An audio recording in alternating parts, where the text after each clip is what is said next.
All right, let's get this thing rocking and rolling. All right. Well, hello. It is that time again. It is the time for Fisher's History Chat. So once a month on Tuesday night at 7 o'clock, we get together and we bring in some local historian or local story person. It doesn't have to be a historian. It could be someone that, by the way, if you're hearing this and you have a story, call me. I'm looking forward to people to talk to. But we basically like to bring some story. When you look at Fisher's um, in what I was going to say, when I was in Fishers when I was a kid, and when I was 3 years old, Fishers was 300 people. Okay. In 1979, there were 1,000. In 1989, there were 11,000. Today, there's like 110,000. So if you are in Fishers now, there's a real good chance you don't know a whole lot about the Fishers history. So that's why we're trying to bring it forth, let people know about it. And Jessica knows about a lot of history, not just Fishers, but Hamilton County in general. And I'm going to let Jessica Lehman is our guest tonight. I'm very excited to have her. She waited until she changed jobs to come in and do this one for me. But I'm going to let her tell you what job she had and now what job she does have. Okay. So I'm going to let you go from there. So. Absolutely. Well, thank you very much, Jim. I really appreciate the opportunity to do this today. So like he mentioned, I have worn a lot of different hats already, and I am continuing to wear a lot of hats. So I am from Arcadia originally. I grew up in Arcadia, graduated from Hamilton Heights, and went to college for history and library science. So for about 4.5 years, my day job has been being a genealogy and local history librarian at the Hamilton East Public Library. So that's the Noblesville branch of the library. Um, then, on top of that, for the past 6 years, up until January of this year, I was the president of the Hamilton County Historical Society Board. So I had been volunteering there since high school, and they asked if I'd be interested in that leadership position. And so for the past 6 years, that's been kind of my world is those two things.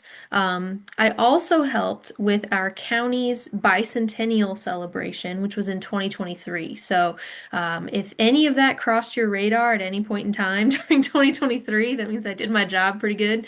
And even if you didn't, that's okay. But basically, that was folded in kind of to my job, folded into my job as the Hamilton County Historical Society kind of lead, plus in my librarian position, I was able to work on that project. So all of that has kind of rolled into what's currently happening, as Jim kind of alluded to. David Highway, who is pretty much a local celebrity if you know Hamilton County history, he's our Hamilton County historian for the last, um, almost 20 years, I believe. But he has decided to make the transition to being a county historian emeritus, which means he's not retiring from his regular day job at the library. He's still doing history reference work, and people can talk to him about history. But he is kind of the collaborator rather than the leader on county history stuff. So that leaves me. I was nominated for and I accepted the position of Hamilton County Historian and just started in January. So you guys are, I've only had like one other talk as official county historian. So you guys are one of the early adopters. So I appreciate that. But basically, it just means that I am the first person people call if there's a local history question of some kind, or if someone needs information or needs a talk or needs a program, a lot of education type stuff, both for kids and adults. All kinds of things. There's lots of things you can do as county historian. So that's kind of where I am and where I've come together on these different projects. Um, one of the reasons I'm here specifically tonight, well, there's a couple of reasons. Again, lots of hats, but one reason is to talk about our US 250, and then how that works together with some of our other history organizations in the county, not just in Fishers. So what I'm going to do is share my screen, hopefully, and go to slideshow. Excellent. Does that look There we okay? go. Yep. Okay, great. Okay, so um, our county history organizations, of which there are many, if you're not familiar, you may be familiar with Conner Prairie. It's kind of the most nationally well-known history organization, and it is located in Fishers. And then there's, like I mentioned already, the Hamilton County Historical Society in Noblesville. But there's several other historical societies throughout the county. There's museums everywhere. The county park system does history programming and owns historic properties, so they do interpretation for that. There's DAR chapters. There's people who don't have a building, kind of like Fishers. And so basically, we thought, especially during our county's bicentennial, that we should start talking to each other more than we were already, and we should start meeting. So all the history groups in the county get together once a quarter and talk about what we're doing and what we can do to talk more to people about our county's history. Um, so one of the ways we're doing that is talking about the US 250 or America 250. So 2026 is the 250th anniversary of America's founding, with the Declaration of Independence, being 250 years ago this year. So that's kind of a big deal, and you may have been seeing some ads about it. I gotta say, the first ad that I saw about it was a Jeep commercial. Jeep is an official kind of like sponsor, I think, of America 250. But really, what it means is there's lots of stuff going on, and historians across the nation have been planning for it for like decades now, especially on the East Coast, as we might imagine. Some of those sites that are really important to the American Revolution really have spent a lot of time talking about it. So you might be thinking, well, what happened in 1776 here in Indiana? Well, there weren't a lot of people here. There were some Native Americans here. That's for sure. But there weren't a lot of people generally here, and there weren't a lot of people necessarily in Hamilton County. We'll talk a little bit about that here in a bit. But that doesn't mean, however, that we can't talk about history for the US 250. That's another thing that historians across the country are discussing when they're talking about planning for this kind of anniversary is 250 years doesn't have to mean 250 years ago. It can also mean every minute between then leading up to the present day. That's history is history as soon as the present moment passes, right? So, again, especially as Jim mentioned, a lot of folks in Fishers in particular are new to the area or newer to the area. And that doesn't mean you're not part of our history. You're part of our story. So the History Collaborative, the Hamilton County History Collaborative, has kind of come together to say, what are we going to do in Indiana? What are we going to do in Hamilton County as relates to the 250? So we've come up with this theme called Sharing Our Story. And again, exactly like this, where we're storytelling and talking about history things from across the county and nearby, we want to share our story. That could be anything from oral histories, family history interviews, where you talk to that relative that you keep meaning to sit down and ask questions, or you call up that cousin that you only see once a year and ask about their memories of whatever family reunion. It's also family heirlooms. Finally ask your relative what that thing is on the fireplace mantle and where they got it and why is it important to your family's history. That's kind of the feeling or the vibe, if you will, of what we're looking for this US 250 event. So basically, what stories can we gather about ourselves, about our family, about our really hyper local community, your neighbors. If you've never asked before, ask them how long they've lived in that house. Where did they come from? What do they do? What does Fishers mean to them? What does wherever their community is, what does it mean to them? And even if you don't share that story outside of your group, at least you have it. At least we know that history is being passed around between people. So, some ways that we're thinking of doing this.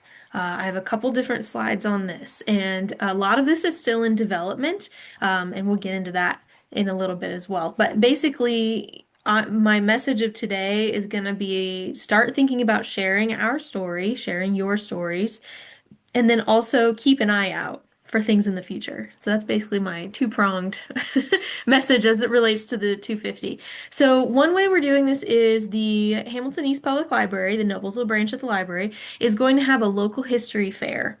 So that's going to be on June 20th this year, and I've got the details here about it's a family-friendly, free fair. It's a lot of alliteration there that brings together all our local history organizations in the county. So I mentioned our History Collaborative, Conner Prairie, Carmel, Fishers, Noblesville, Arcadia, Sheridan. I'm gonna miss some people, but everywhere and anywhere who has a history organization in our area can come to this fair and have a booth, have an exhibit. And then people can come and learn about it. Maybe you guys just moved, if you just moved to Fishers and you've never even been to Sheridan, well, this is your opportunity to learn what Sheridan has to offer as far as history goes. We're also going to have a keynote speaker during the fair from Kurt Meyer, who's a local Noblesville realtor and author, but does a lot on social media about storytelling and telling kind of the then and now perspective of Noblesville in particular, but also just what it means to have a building that's been preserved or have a home that's been preserved and what types of stories we can gather from that. So I think that's going to be really great to hear from him in that format. So yeah, come out. There's going to be more details, like I said, as it gets closer. You'll start to see us. In case you didn't know, the Noblesville and the Fishers branch of the library are the same system. So if you get the Fishers Library advertisements, if you're a card member at Fishers, you'll get all the advertisements for this fair happening in Noblesville. So keep on the lookout for that. Do you want people like sending stories or anything, or what's your thought process on that? That's a great question. So it kind of depends on your area. We are going to develop a flyer. I don't want to call it a brochure, but a flyer that will list some of these different events. It'll list what it means to share your story. How do people normally do an oral history interview? What does that look like? Some best practices type stuff, so it's less intimidating. And then there will be places on that flyer that list if you would like to submit a recording of your family story, where can you do that? So it will list that there. Um, we haven't quite nailed down if there's going to be one place where stories are then shared out with everybody. There's some consent. We want to make sure people feel like they can share things. So we haven't quite nailed down all those details yet, but it is coming in the next month and a half. So other things that we might think about. So I do know, for example, I have this at the bottom of this slide. It says four other events and then a link. I do know that we're going to be posting everybody's Hamilton County events or initiatives that they do on the county tourism's website. They have a tag or a page specifically for the US 250. So if you go to this particular page and you can also just Google Hamilton County Tourism US 250 because that's what I did to get this link. You can find all the different things that are happening and more will populate as we get closer and closer to summer. And so I know for a fact that Westfield Preservation Alliance is going to be doing interviews with residents of Westfield to capture and have for oral history. So you can keep also if you live in a particular community and you want to see if one of your communities is doing a kind of oral history event or something along those lines, then you can see if that's available to you there. But yeah, I definitely recommend going to that website just once a month or so until we get to May-ish and see as those events start to populate on there pretty soon. Speaking of timing, so I have up at the top this thing about America's Potluck, which we'll talk about in more depth, but you see it says the weekend of July 4th. So July 4th is a pretty important day, as we know, in America's history. So that's been kind of from a national level, a state level, and a local level. That's been kind of the focus is everything leading up to the weekend of July 4th.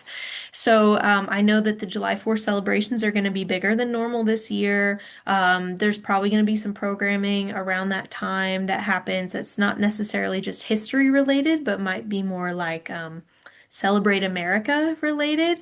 Um, However, the there will mostly be a focus on events for the US 250 leading up to that time. I think there's going to be a couple things later in the month in July, but basically the big push is between about April and May and then July for this celebration and commemoration. So, so you have some time, but keep an eye out because summer's going to be here before we know it to get those family history interviews or find out about your family heirlooms or just attend an event. Um, so, for example, one good way to bring people together in order to start telling stories is having a pitch-in. This is an interesting thing. Utah is coming up with this national initiative called America's Potluck. So basically, Utah came up with this for their US 250 celebration, and then the national platform picked it up as something that could be done nationwide. And it's called America's Potluck specifically on July 5th of this year, and that's a Sunday. And so getting people together and having a community dinner. And they also, if you go to this website, if this is something that inspires you or you already have a pitch in on, the day after July 4th, and you want to make it bigger or invite your neighborhood or your church or whatever it is you want to do, there's a place on this website that I have listed to register your pitch in as an event. And so it'll have like a map of where all the different pitch-ins that are happening at the same time across America on the same day to talk about America's history and come together, which I think is pretty cool. I'm also just a big fan of pitch-ins. I think they're fun. And my interesting fun fact of the day is that pitch-in as a term for a dinner when everyone brings a dish to share is only an Indiana thing. That is a Hoosierism. It was first used in the Indianapolis Star, as far as the internet tells me. It was first used in the Indianapolis Star in the early 1900s and has continued to mean what the rest of the country calls a potluck, we in Indiana call a pitch-in. So if you ever get confused, at work, if you didn't grow up in the area, that's what it is. That's the difference. So it's America's potluck, but it's Indiana's pitch-in. Very good. Yep. Um, so if anybody at any point chats in any questions or if there's questions If I see later, something come in on the chat, or the question, I'll let you know. absolutely, that would be perfect. And I'm also available. I don't think my contact information is going to be on a slide. Is it on the It's going slide? to be No. on the website it's Excellent. on the Zoom thing, and it's also Okay. it'll be on the YouTube I do later. Okay. All right. So just in case you have questions or something's confusing or you can't find the websites that I'm talking about, absolutely just let me know and we can figure that out. So I kind of wanted to pivot to talking a little bit about Hamilton County History 101.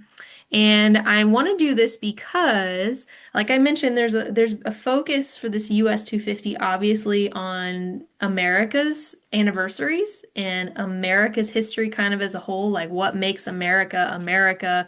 What does it mean to be an American? What does it mean to know all this history that we do? Or do we even know the history as well as we thought? Those types of things. So, why is it also important to talk about local history, basically, is the other takeaway I want you to have from today.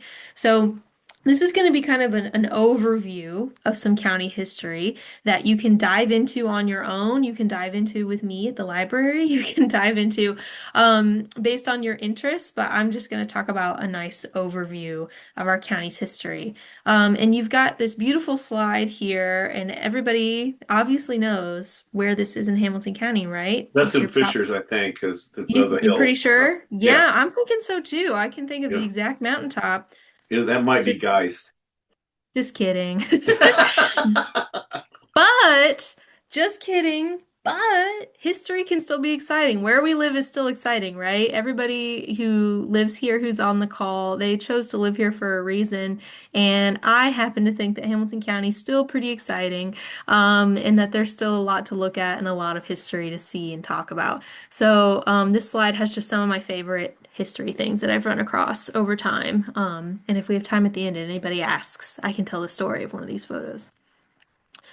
So again, why is local history important? I think it connects you to a place, right? So for new residents, it orients you to the landscape. Like, we were kind of talking about before the call started about why are roads named certain things? Why does this road go directly north and south? This one goes east and west, but this one does a little squiggly thing that seems to go to nowhere. Why is that? Why, it also helps you with landmarks, turn left at the McDonald's. I mean, McDonald's might not seem like history, but local history can connect you to a place and orient you to a landscape. For No, people it's who have like lived Mule Barn here, Road. There used to be a Mule Barn. absolutely, Hmm. absolutely. And it really, again, especially if those places are still standing, which I don't believe is the case for Mule Barn, No, but no Mule if those Barn. places are still standing, it gives you just that little feeling of, oh, that makes sense. Um, So, and then for longtime residents, either those who have lived there here their whole lives or even multi-generationally, it gives you a sense of importance. And I don't mean that it makes you think you're better than anybody because that's not the message I'm trying to send. But it does mean that you can tell, okay, this place is important to me because I understand the history and where it's coming from. This place, my contribution to living here in Hamilton County is important to me because of the history that we share. So it really connects you to a place. I also think that local history, it adds context to our lives. It doesn't have to be just about important people. A lot of times you go to a historic site and they'll tell you this is the most famous person who's been here, or this is the most famous thing that's happened in this place. And a lot of times that can help you make you feel connected, like, oh, I remember when this happened, or oh, I learned about that in history class. That's really cool. But it also gives us context to ordinary people. There's been people, and you mentioned the 300 people living here uh, not too long ago, but those people were important, just like all the 100,000 people who are here now are important here in Fishers. So it tells us where we come from. It also informs our future. So, how do we carry on the legacy of the past of local history? So, what do we want to bring forward with us? And then, what do we want to leave behind? I think those are two really important things to talk about when you think about local history. If you are unaware of what history there is, then you don't know what you might be leaving behind that we really should be bringing forward in those types of conversations. And also, again, I'm biased, but I think it's cool. So I think it's important. And I think probably the folks who are going to watch this also will find it important. So where are we talking about? So this is just Google Maps today of the boundaries of Hamilton County. You can see in Fishers, some people who live in Fishers or right on that line, or they might have an Indianapolis address, but they don't quite know where they are. There is a lot of like it doesn't seem like boundaries make that much of a difference, and in some cases it doesn't. But the Hamilton County boundaries have turned us into a big square. Basically, a lot of Indiana counties are just a big square. So on the eastern edge, we've got LaPel and Fortville make up our eastern edge. The bottom edge, 96th Street, that's the border with Indianapolis. Western edge is close to Sheridan, but you get close into Zionsville as well. And then the northern edge of the county, which is closer to where I grew up, you are bordering Tipton County. You're still a little ways from Tipton, but that area, that road, that is the county line road, which is in the middle of nowhere, but it is the border between us and Tipton County. So that's what Hamilton County encompasses. So what are we talking about? So again, I'm going to do a pretty, hopefully not too terribly in-depth overview of the different eras of time in Hamilton County that David Highway came up with this particular structure with these years, but I think it's really valuable. So I use it too to talk about the different time periods in Hamilton County and what makes them unique. So the first part of Hamilton County history we talk about is how David phrases it is the roots to 1818. So we had Native Americans here, like I mentioned, way, way back, like 1000 AD, way back. We had mounds building Indians, which are similar groups to what you might find at Mound State Park in Anderson, because Anderson's not that far away from us. Down at Angel Mounds in Evansville, there's different mounds building Indians that lived throughout kind of the Midwest. Long, long time ago. More recently, 1600s, 1700s, 1800s, we had Miami and Lenape or Delaware. Depends on they use both names sometimes. So both those groups of Native Americans were here in Hamilton County during kind of the lead up to non-Native American settlement. And this photo here is from Kotewi Park in Strawtown, which we'll talk about more in a minute. But basically, this is a recreation of some Native American housing. So first image is maps. I love maps. I'm a big map person. So this first image has two little squiggly lines on it, and one goes kind of vaguely north to south, and one goes kind of vaguely east to west-ish. Well, these are traces. One is the Lafayette Trace. And one is, I believe, the Buffalo Trace, but I might have to fact check myself on that. But basically, they were created by animals, by game, very, very early on in time. It was just the path of least resistance to get from one place to another. And then Native Americans took advantage of them because all this whole area was just forest, complete old growth forest, couldn't get through. There was, natural meadows and swamps perhaps, but there was no break, there were no cornfields at this time in Indiana. So these traces, these trails were super important. Now, it's kind of hard to tell on this map, but when you trace, no pun intended, when you trace both of these lines, where they intersect is Hamilton County. So both these traces came through in this area, which was extremely important to Native American trade, to moving people, moving animals throughout Indiana. And where exactly, precisely do these trails connect? Strawtown. So Strawtown, if I go back to my other map here, is I don't know if you can see my mouse on the screen. Right there. Hopefully. Yep. It was Excellent. So about to be our Strawtown. first state capital.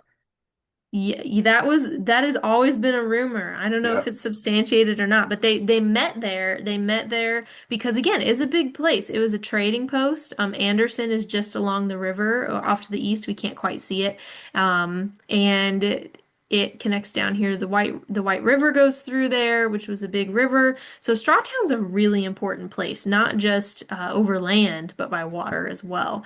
If I go back to my slide here. So people are coming through, and Strawtown is a big deal for the Native Americans. And so much so that this map, which is kind of a cropped version of a map from 1816, 1817, if you remember your Indiana history, we became a state in 1816. But you can kind of see there's a big old blank space in the middle of Indiana. So even though we had counties down in the southern part of the Indiana, there were no or at least there were not very many non-native settlers. This was still native land, everything north of this orangey line. And right in the middle, again, hopefully my mouse is available, it says Delaware Towns. That's Strawtown. So it's significant enough to be basically the only thing on this whole piece of the map. Indianapolis is not even a dream yet. The Delaware towns are Strawtown. So pretty important, pretty big deal. So I mentioned at the beginning the roots to 1818 time frame. So that's all these things start happening. Development starts getting more and more. William Connor came to the area. He lived in these Delaware towns in 1800, 1802-ish. So there are white people here. There are non-native people here, just not very many at all. So he's trading. And then in 1818, and sorry, I have to check my slide. Yeah. In 1818, he helps negotiate the Treaty of St. Mary's, which is a very important treaty for Indiana history because it basically gives all this empty space we're looking at here um, to the U.S. government. It is no longer native land. And so Native Americans are forced to move out west, um, which is the story in much of America, but it's also the story here in Indiana. So 1818 kind of ushers in this pioneer era, is kind of what David calls it, because now there's federal land that they are now selling to settlers. And 1822-ish is when in Hamilton County you are able to legally buy land to have for your own. Now, this didn't mean that people weren't here already. Like I mentioned, William Connor's been here since 1800, so he's been technically kind of sort of illegally squatting on this land. So he goes sure to go down as soon as it opens in 1822-ish and legally buys his land here in Hamilton County, along with a lot of other guys who have showed up during this time period. Well, during about the same time is when the federal government gave land grants to Revolutionary War veterans because they couldn't afford to pay them, so they were able to come to the Ohio, the Northwest Territory, which is us as well, to get land. That's how my family got here. Absolutely, 100%. And that is certainly a big part of it. You can kind of see there's a map that exists that shows you kind of visually when each piece of land was bought originally from the federal government. They call it the original land grants. And so you see some that are immediately 1822, like as soon as it opens, I'm there. And some of it is big groups, like you mentioned, the Revolutionary War soldiers. But it actually takes a while. It takes till the late 30s, the late 1830s, for the entire county to be bought up by non-native settlers. So one of those pieces is Robert Settlement, which are free people of color who came here from North Carolina and settled in the northern part of the county, but they're buying land directly from the federal government. Um, just like everybody else, just like those American Revolutionary soldiers were able to be given land from the federal government to come here. So this map really tells the story for sure. Connor Prairie did this map like a long time ago. I'm not sure how long ago, but quite a while ago. And on the left we see landholders of record 1830. Now all these little dots are landholders of record. And you can see most of them are organized around the river, which makes sense. That's how everyone's coming in. They're trading at Strawtown and saying, oh, what else is going on here? Then 1840, we can see it's really filled in and it's much more even. You can see these dots you notice are pretty even looking. That's not just because it was easier. That's because everything is laid out in very neat squares of territory according to the survey system, and things are being filled in very systematically so that there's one person in every section of the county, at least one family. You also notice there's like little slightly darker gray, darker black dots, and those are communities. So we have Westfield here, kind of in the western square, which is Washington Township, of course. We've got Noblesville along the river. We've got Strawtown up here in the top left, top right corner, also along the river. We've kind of sort of got Cicero. Cicero was founded in the 1830s. Five, I want to say. So really close. Sheridan is also it's not Sheridan yet, but it's what would become Sheridan is here. You see, Fishers is not even a dream of anybody yet, and neither is Carmel. So these communities are just barely starting up, but we can see that the land really has started to fill in, and this means that the trees are starting to disappear too, right? If you get your land, you're going to want to clear it to make a farm, because that's what's profitable. So It, this. I don't know if you've read Yeah. these. I am not a big fan of historical fiction, but one of my favorite historians, David McCullough, really promoted these trio of books. And he talked about, while it's a fictional family, he went to great lengths to make sure that it was very historically accurate what was going on, what the life was, what the language was of the people. And it's a three series. It's the trees, the fields, and the towns by Conrad Richter in the 1940s. It's it started they moved from the East Coast, a revolutionary dad, right, and moved to what was Ohio, but the same thing is all across that Mm-hmm. territory. And they went into these big trees, and they were part of the process of cutting them down and then making farms and then building and it was a multi-generation. The heroine was the daughter, the oldest daughter, okay, and she's the one that we followed all the way through the process. But it really helps you get a real good grasp of what these people were doing. Absolutely. It's I think I have phenomenal. read The Trees, actually. Huh? I haven't read the other two, but I do remember The Trees. Yeah, Yeah. the trees, the fields, and the towns. Yeah. And it's just astounding also how quickly things change. Like we talk now about the explosion of growth in Hamilton County over the last 20 or 30 years, but just the absolute utter transformation of the landscape and the people. And these people are, a lot of people are from similar places, but there's a lot of people from all over who are coming here. And so just the way that um, the dynamics work out, and they just all were like, okay, let's just do it. Let's just build something. I mean, that's really powerful to think about, I think, too. Yeah, When you think of what they had to go through to do it too, that's absolutely. it's Yeah. mind-boggling. Another thing I want to point out on this 1830 map, you can kind of see a smattering of dots, kind of that run through. You could draw, if anyone's a statistics person, you could draw a line through and kind of see, well, okay, I can understand, but it's not along a river. What that is along is the Lafayette Trace. So we start up in Strawtown and we go kind of this very gentle northwest curve through the county. And that's, again, like I said, path of least resistance. There's already a trail through here. Let's settle near that. So that's also really fascinating to think about. Um, so again, kind of buzzing through. However, the pioneer era, once you hit 1850, this is all filled in. We're not really in pioneer time anymore. We are in growth.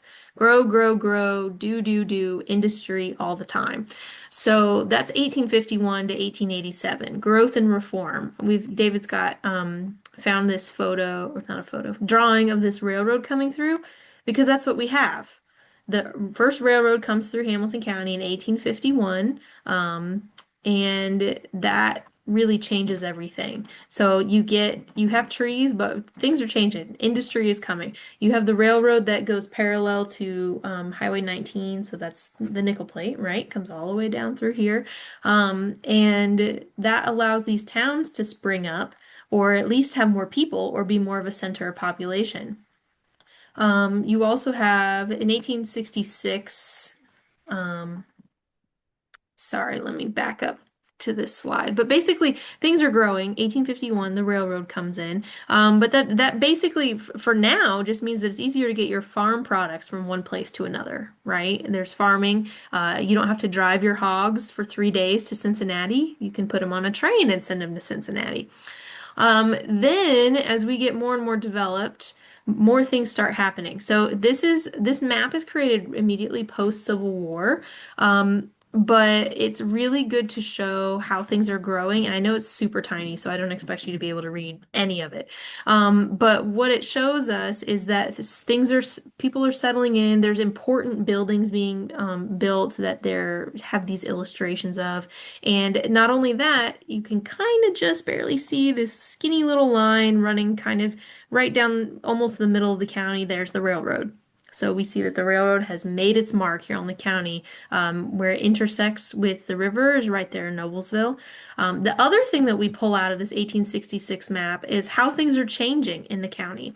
So again, this one's a little easier to tell. We have Strawtown over here in the east along the river.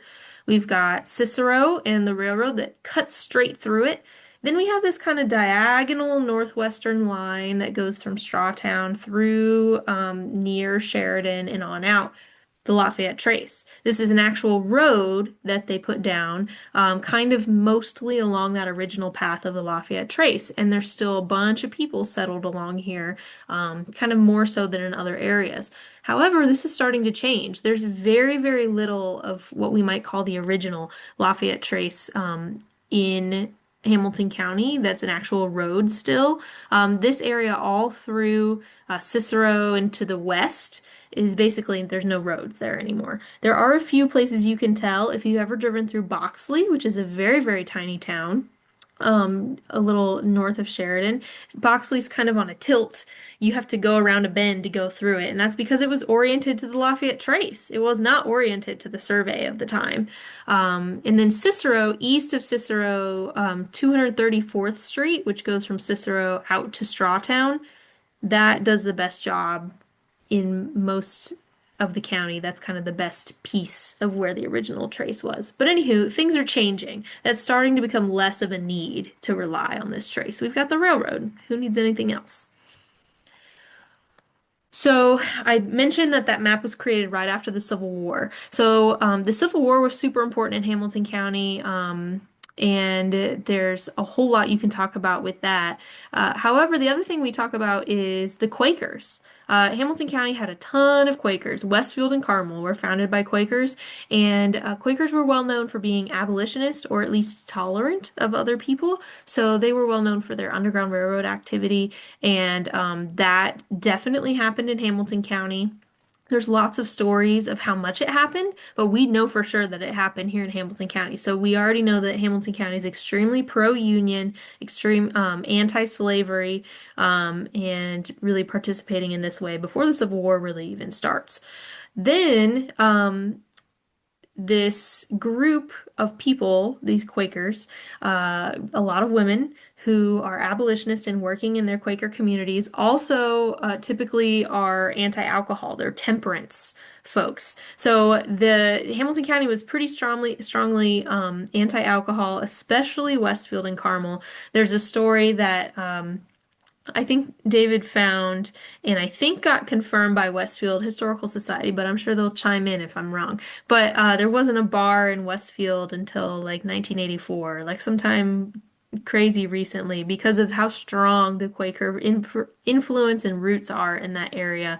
So temperance was a really big deal. So like I mentioned, like the category of this time is called growth and reform. We're reforming. We're trying to be better people. We're trying to take what we learned during our Civil War days and move us upwards and onwards. I mentioned that there was a lot of participation in the Civil War, and then there was also African Americans served in the Civil War from Hamilton County. So along with all the soldiers, the white soldiers who served from the county. So that meant that when they came back, they wanted to participate in the political process, which they weren't really previous to this. So they started to be interested. So this photo, which is an absolutely incredible photo for several reasons, is from 1872. So it's really early. It's on the Noblesville Square. You won't recognize any of the buildings because they don't exist. There are wood buildings, you notice, and not the brick that we're used to today. But 1872, and Ulysses Grant was campaigning, and African Americans loved Grant. They loved him. So they came out and had a rally for him. And this is called a pole raising because they would put this pole up, kind of like a maypole situation, but it was at the time a well-known political rally thing that you do at a rally. And so they had this pole raising here, and you can see there's quite a good crowd here, and it's mostly African Americans who are gathered here to talk about Grant, and they would like to vote for him. And they want to be involved in the political process. So it's really this time of reform, different things in all sectors, but a lot of politics as well, reform. This also means investment in infrastructure. So we have our beautiful courthouse was built in 1876. So you see right in the same time period. There starts to be better roads put in. Covered bridges are put in. Potter's Bridge, I believe, was 1871. Other covered bridges were usually a similar time period. They were really popular in the 1880s. So it was considered a good thing to invest in infrastructure, public buildings, these types of things. So again, growth and reform all along the way. Then, as we're continuing on, we hit the gas boom, which is pretty well known to a lot of folks who talk about local history. In 1887, natural gas was discovered in Hamilton County, and this was a really big deal for several reasons. One of which it was super easy to get to, it was super easy to use, super easy to power many, many things. It hit right along that corridor, Noblesville. Fishers points east, and then Anderson's really big natural gas boom, Muncie, all that area, and then just north along Cicero Arcadia. So the railroad's already there, very convenient. And this just causes an explosion, pun intended, of industry, more growth, more people coming in all the time working jobs. These two photos, one shows a gas kind of being struck, kind of like an oil well, and then this other one is kind of a very early photo of a gas flume lit. Um, I assume this is Noblesville. Yeah, it's Noblesville. So this means lots of factories. Natural gas is really good for creating glass. That's one of the best or easiest products to make by having natural gas. So a lot of these photos here, at least these two kind of diagonal group photos, are at the Arcadia Glass Factory, which was pretty prominent actually. There was a lot of glass. They made a lot of plate glass like for windows, but they made a lot of decorative and utilitarian dishes type glass as well. Then, of course, the model mill in Noblesville, which is the part with the smokestack and everything, is still there today. And then just industry everywhere. There was a tin mill in Atlanta. There was oh, I don't even know. Lots of industries happen here in Hamilton County, which we don't really think of Hamilton County as an industrial place, but it definitely was. However, all of this use of the natural gas led to a bust. So this picture is a illustration that shows where towns would do this, where they would literally drill into the ground, have a flume of gas, and light it on fire at the top as an advertisement for their town. And like, look how cool we are. We have all this natural gas. Come invest in your business here because we have all this free energy and free natural gas. Well, they used it too fast and the gas ran out, which was not great. They did not use those resources wisely, which causes some issues because then it struck in 1887 and by 1920, it's basically all gone. So Now, is this the same time that Gas City had the same thing, or were they later? this is all right around the same time. So Okay. I think it's called the Trenton gas field, but it's huge and it covers the whole, like, you're talking Gas City, from that Gas City area to us, and kind of that encompassing middle piece. Like it's a pretty big area I of mean, Gas land where City this has never really gas. recovered, I don't think. Yeah. Yeah, like if you think about Cicero, Arcadia, Atlanta, tiny, tiny towns, they were Noblesville's always been the biggest because it's the county seat, but they were consistently bigger than other communities. I mean, Carmel and Fishers didn't really catch on till much later as far as like amount of people. So Cicero and Arcadia, they had like multiple movie theaters or opera houses. Theater houses, multiple grocery stores. Arcadia had a roller skating rink at one time. I mean, it was crazy the amount of stuff, the amount of people that were there, comparatively speaking, to the rest of the county. They were big industries. So yeah, it definitely caused a downturn in the growth of these places like Gas City, like Elwood kind of hit its peak during the gas times. Um, all these things for sure.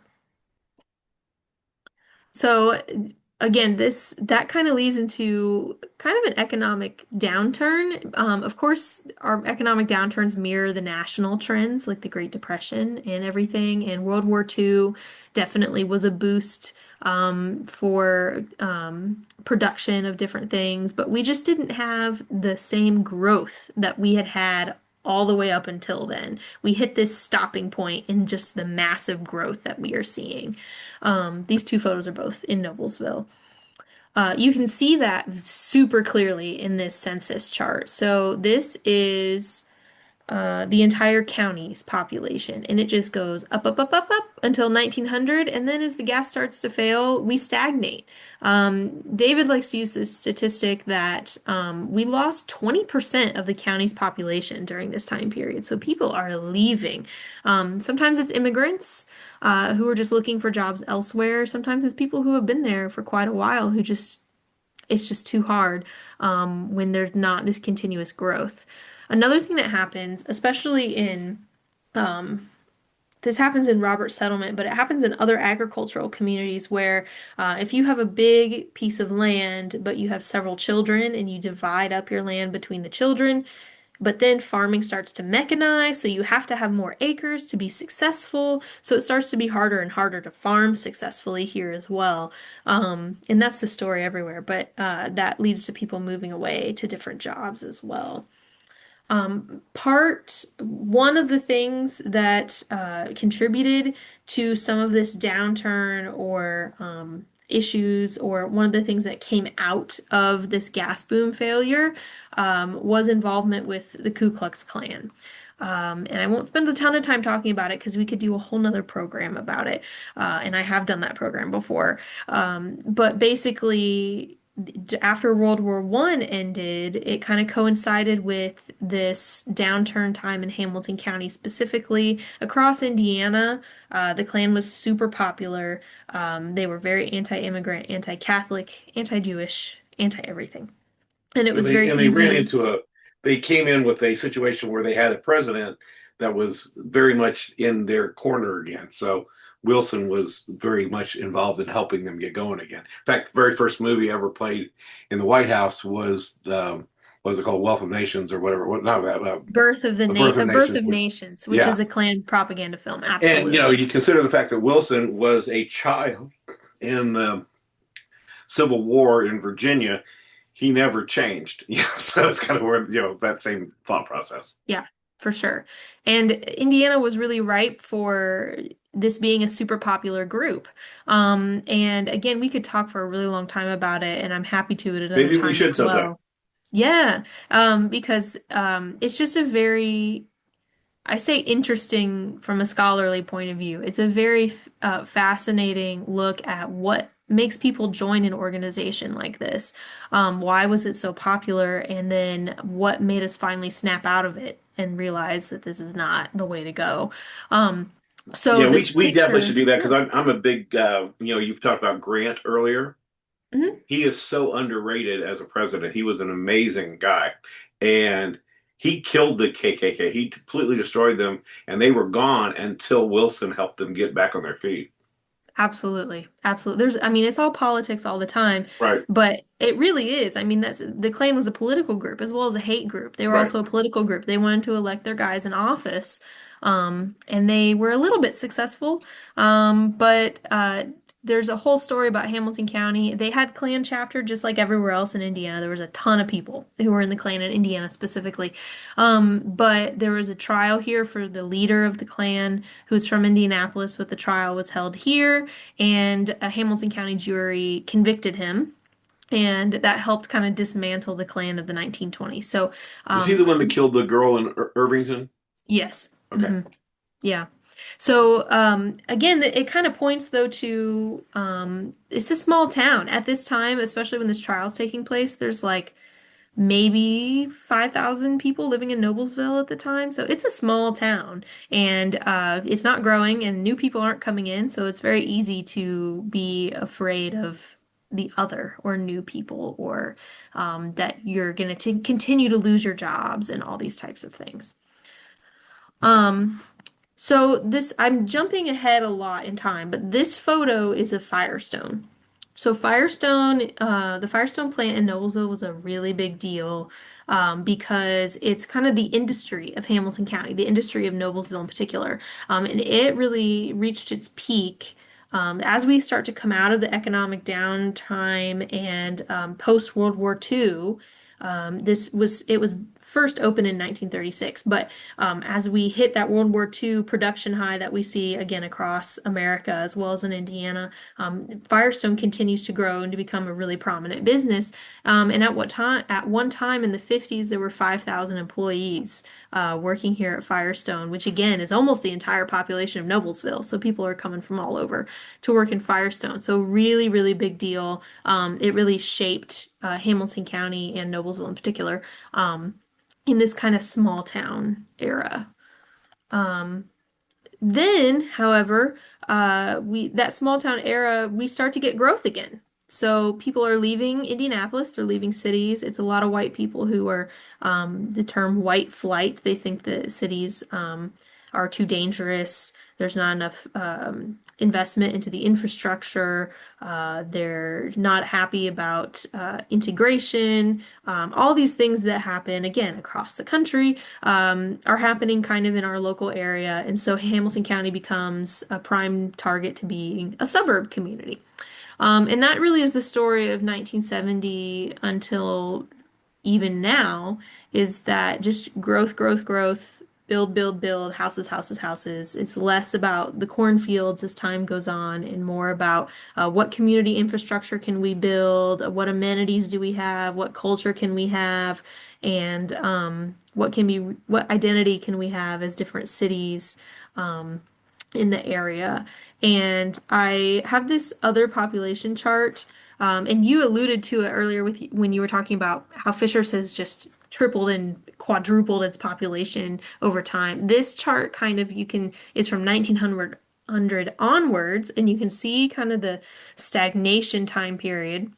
And then as you get into the 60s, as the suburbanization starts, it just goes up. And this chart in particular stops in 2000. And it says in 2000 there were about 180,000 people in Hamilton County total.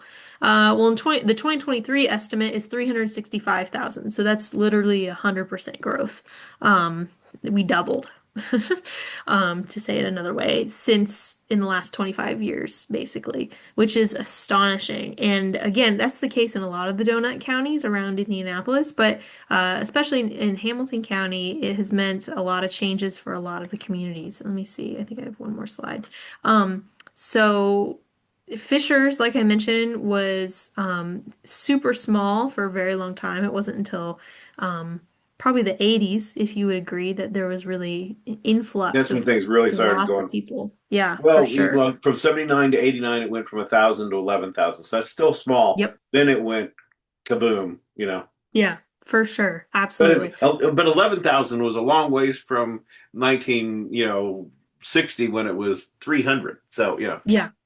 100%. yeah, And Carmel kind of has a similar story right. except they had a really strong Quaker community. Like I mentioned, it was small, but it was strong, and they kind of just were doing their own thing until again, probably the 70s.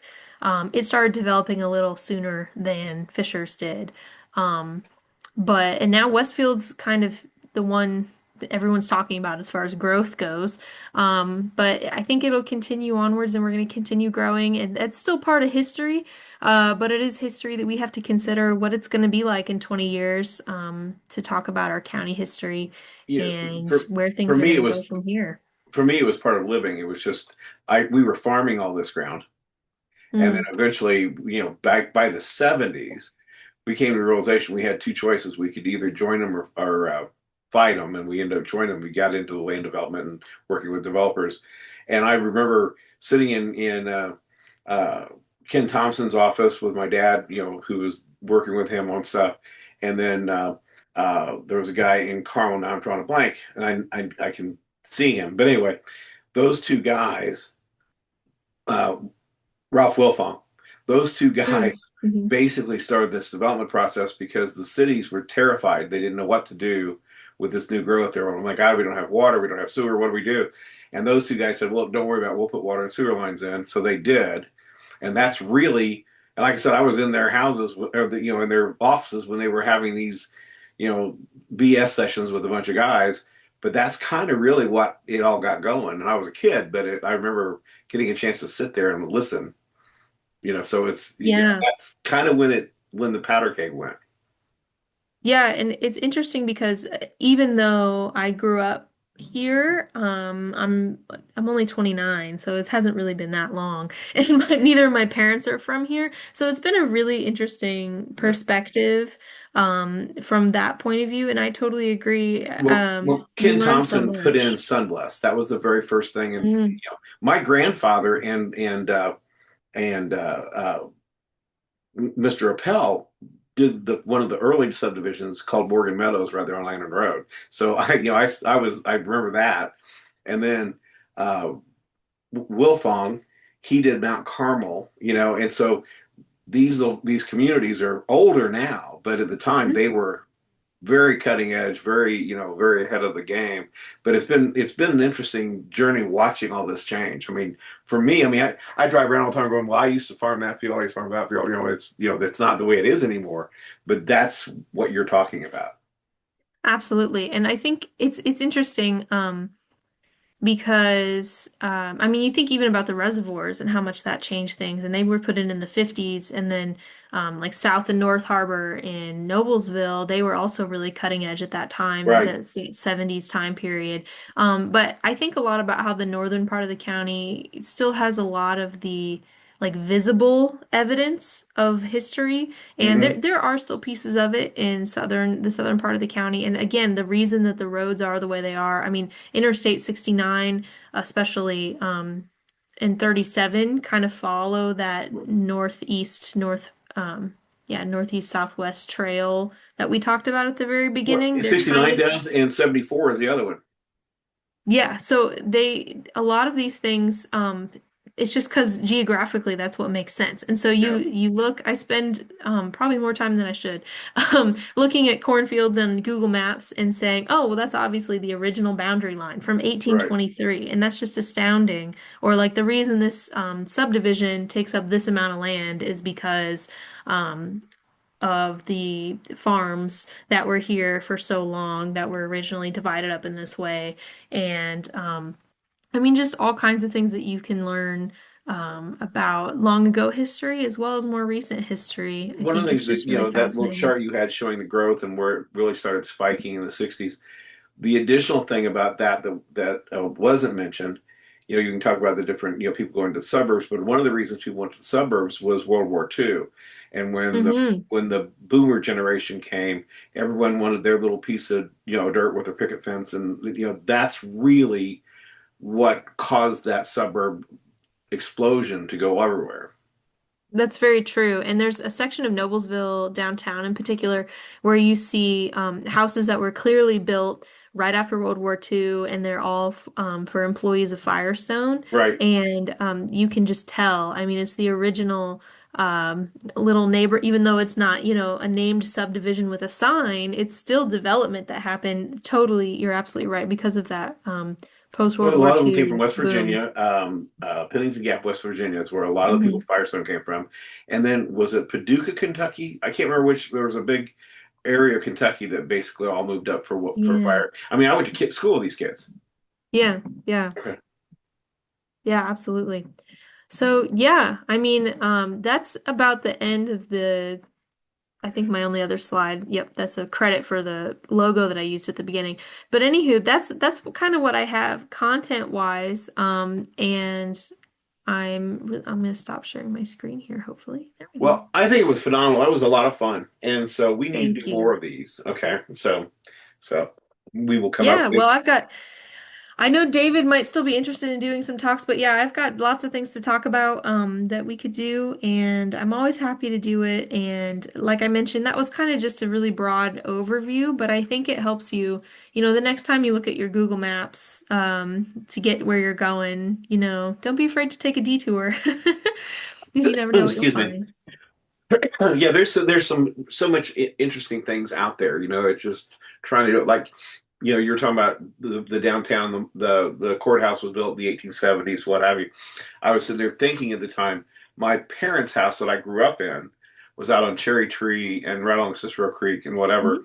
And well, the previous owners, okay, that my family bought it from, that family multi generations had lived there. They bought it in the 1830s from William Wow. Connor, And I don't know if they had. I haven't been able to do exploration. I'm assuming there was cabins on it. Okay, because they built Yeah. the house that my parents had in 1871. So I figure in that time frame there probably was a, probably a log cabin or something before that. So, but but anyway, so that's all from that same time frame when Noblesville was in that very early part. Absolutely. Yeah. And I think that's the other crazy thing is like, that's how most of the farmers started was with a log cabin, and then they built a house to replace it. And they were like, ugh, either I never want to see that cabin again, or I'm going to make it into my barn. And, us today, where every time we find a cabin, we just Oh, I can't know. even, we're so excited. So, Well, when we got there, yeah. there was an old smokehouse and summer kitchen that was Mm, still existing, and unfortunately, it's that's gone too. great. But anyway, so yeah. Yeah. Yeah. But Yeah. well, thank you so much for coming and sharing with us. This was great, and we will definitely do more of these. And congratulations on your new gig, which is Thank you. sounds like a lot of fun. So uh, I think I would love to play in that game for a while. But I also recommend anybody that really trying to tie in what this part of the country was doing in 1776.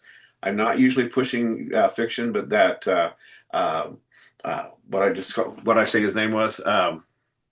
Conrad, Conrad uh, Richter, yeah, and he has I a think that's it. trilogy called The Trees, The Fields, and the uh, Towns. And I will tell Mhm. you that reading it really kind of emotionally hit me because I knew that because my family got here in 1811. So they Mhm. were doing that. Mhm. So it's they didn't get to Fishers, or it's called Delaware at the time. They got there in 1835 or 1935, but they were down southern Indiana is where they came in Mhm. off that Mhm. Ohio River. But Mhm. anyway, so thank you so much for sharing with us. This was phenomenal, and I will see you Yeah, soon. At least in 3 months. absolutely. So anyway, so we'll go from there. Yeah, absolutely. And yeah, any questions anybody has about US 250 or any ideas, or yeah, again, just talk to your family, learn their stories. So Sounds thank you great. very much. I Thank you very appreciate much. it. Bye bye. All right.